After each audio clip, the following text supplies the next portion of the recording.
you'll victim blame every single time. And then what happens to the victim that you blame? They'll internalize it. Oh, it's actually my fault. And then the cycle keeps repeating. I tell you about these surface level ass niggas, bro. That's why that's the problem. Exactly what it is. Because you never get anything done. You want to know what you do? You get a Nick Cannon is dead, be dad. All this other shit, but nothing actually ever gets solved. It's just black people bad, black people bad, black people bad. Going back to last pod when we react to the whole Kendrick shit with and who was Jason Whitlock was saying that he was saying it was satanic and all this and that. But the motherfucker you support, Trump, didn't even like put his hand on the what was that thing with the hand on the Bible? He didn't shit, put his right? hand on the You didn't even do that, and you support him. But you simplified. When a black man is speaking on politics that you disagree with, satanic, I'm gonna get my religion bag. When the white man does not put his hand on the Bible, no. It's the problem. Fuck that. When a black man doesn't wear the right fucking color. Yeah. Nigga walked in this bitch. He did not put his hand on the Bible. This nigga walked in this bitch with a tan suit. But when a white man does not put his hand on the fucking Bible, the one that y'all are saying, y'all, you as a Christian are literally saying, yo, like, nah, this is what we need to do. This is what, you know what I'm saying? You need to put your hand on his Bible. He's a Christian man. What are you talking It's the same man that years That's ago. Obama versus the same Trump. man that years ago tear gassed protesters in 2020 to disperse them so he could walk and do a photo op with a Bible in his hand. Yeah. Didn't even put his hand on that same Bible when he was sworn in the second time. Yeah. And we don't talk about it. And the person that he's endorsing that's right next to him was Elon, who did a Nazi salute, and we're calling Kendrick Lamar. And it was upside down. The Bible was upside down as well. We're calling Kendrick a Satanist. Yep.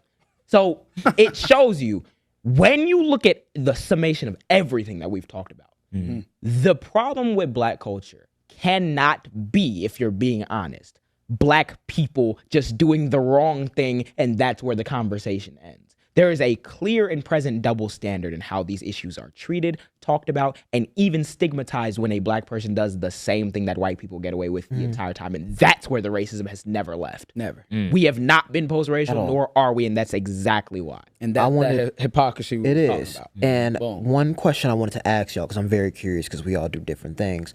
I wanted to ask y'all, what is it like being a black man in your own respective creative fields? And I want to start off with you, JJ. I feel like in my field, it's very complicated because you're also fighting a lot of the influences that there are influences everywhere that shifted to where either you're fighting against a thing that white people created or did to the black community, and then you're also fighting against that self-hatred, those agents those double agents who are being utilized to spread anti-black messaging that have a lot of respect within the black community because they have respect for something else. That being that in that field is so hard because you're trying to do all that and you still have to deal with these same stereotypes and everything that come to you as a black person. And it's really hard to you can't even be emotional about it or else you're being emotional about it. It's there's an infinite amount of roadblocks that you have to get through just to get people to make sense. And that's why or to get people to pay attention to you. And that's why it's sometimes I can't spell it out any more plain than I am spelling it out. There is no, I'm trying to placate, I'm trying to be XYZ. No, because at the end of the day, if I was placating here, sitting here, folding my hands, being good, y'all would say the same shit about me. Same thing. Barack Obama was that, and he almost got out of there. He wasn't born in America because he wore a tan suit. What option do you have as a black person in that space then besides just being you? Being you, yeah. That's a really good point. What about you, man? I would say for me, it's tough to navigate, obviously, the gaming community, right? Yeah. Obviously, Twitch being a more prominent gaming platform in general, right? You always are going to get that racism. You're always going to get that. I get random messages. I get random hate in my streams. I get random stereotypes set on me. You get used to it, obviously, because you've been in, I've been in social media my whole life, damn near. But obviously, I think my biggest thing is since I know it's there, I try to educate my supporters, and I try to educate people as much, because even on Twitch as a platform, you don't have that left-leaning outlook, nor do you even have that that black focus, black interest outlook, right? You have your Kai Cenats, but he's playing Batman. Nothing wrong with it, but you're not really shit going on in this world, bro. Right. You know what I'm saying? To an extent, you don't. I want to be able to be that streamer that once I get to a certain point, I'm not just he plays games and jumps and screams. Right? I want to be able to be you, and you is somebody who wants to play the games and everything, but also nigga, it's shit going on, bro. We got shit to do. Literally, and I think what's so special about kind of what you do, And I see it all the time with your streams. Like people will come in chat and call them, oh, hey King Von, hey Kai Cenat, and they'll do that like little racist shit that they don't even peep. That's racist. Don't even peep. And the fact that you have that, and I'll go back to you too. The fact that you have like all those racist comments that they don't even peep, and you still make the effort to still try to educate a lot of people that want to be educated, and you still keep the hope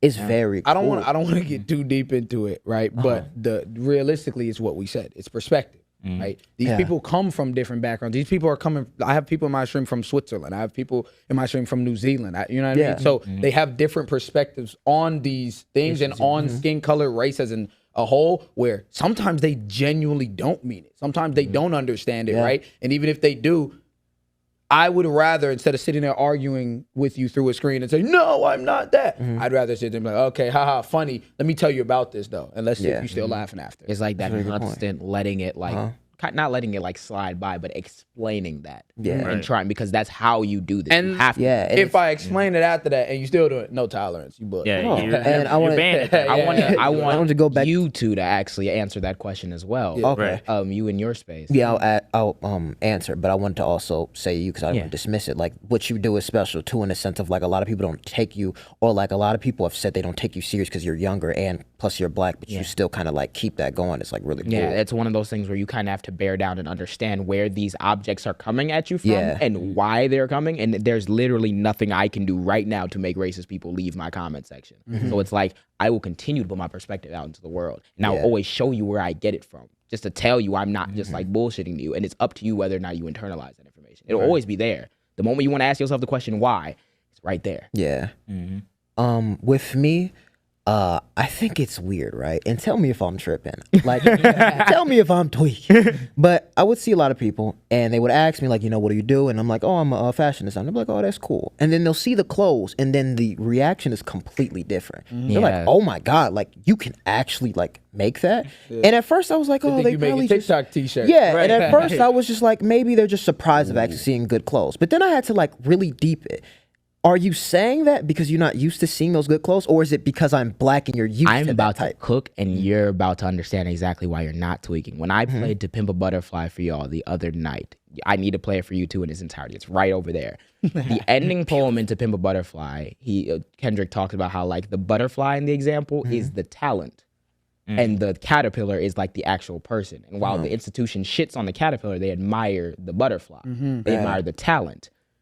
You as a black man live in a society and have to deal with the constant struggles that come with that, but you immediately get that key in the door the moment someone sees your talent on display. They're like, oh my God. It's like for the first time they see you as a person now. Yeah, for the first time. And it's not even because they see you as a commodity at that point. And that's a constant struggle that you have to go back and forth with as people who perform, as people who are like in the public eye as black people. And that's why Kendrick's Super Bowl performance was so fucking pertinent. That's true. And like one thing I struggle, I'm be honest, like I didn't really start being fully myself until I damn near became grown. Because I remember growing up, my identity was always kind of confused because people will always bash me for the shit that like I would like. And it wasn't kind of like the black thing. And I remember wearing like Chucks to school, wearing sweaters. They'd be like, you're wearing a fucking sweater to school. I'm like, bro, this is just kind of like so crazy, the perspective that's I'm used to. Internalized stuff that like children carry with them before you even have the tools to understand what that is. Exactly. AB, what about you?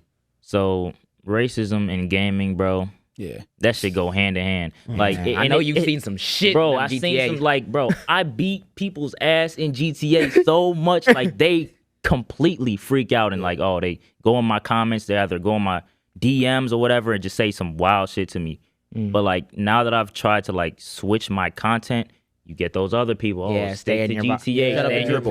Shut up and dribble. Shut up and dribble shit. So it's like it's a whole bunch of filtering that you have to do, and you kind of just gotta say fuck it. Yeah, you do. You literally just have to say fuck it, and it's kind of crazy when you really think about it. But it's like, I mean, so I think what both of you guys do is also super special, because it's like that gaming industry is very like that. There needs to be. It's kind of like what me and Matt do when it comes to like trying to put those ideas out there. That's something that desperately needs to change. There are people with the worst types of opinion. People freak out the moment there's a black main character in a video game. Yeah, right. And the same thing. And we just talked about motherfuckers getting subjected to raids and shit because they had like a cool idea. And the fact that both of you are able to put like persevere through that and continue to try to change something. I think that's something, as long as that's there, there will always be like hope for the future, at least in my book. And You know the what thing I is- wanna the thing- highlight- The thing is too, there's a lot of people inside the gaming industry that think like us, but they're Yeah. kind of too afraid to say it because they don't don't wanna wanna be shut lose out that by fan everybody base. else. Exactly. They don't want to Exactly. lose that. And I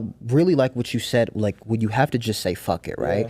When you think about the people we just talked about, when you think about a Dapper Dan, you think about a Virgil, they had to say fuck it to break those barriers to even get where they got. Exactly. And it's a trickle effect. It inspires more people. The more you say fuck it will inspire more people to actually be themselves and do that type of content that they actually wanted to do and not lose that base of people. And if they didn't break those barriers, right, we wouldn't be able to give these people their flowers. I've been Yeah. literally was gonna Beautiful.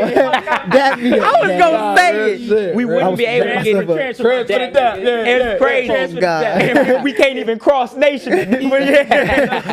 We'll but be able to give them that's flowers, one of man. those Let's get into the things. final 10, And man. we kind of inadvertently gave each other our flowers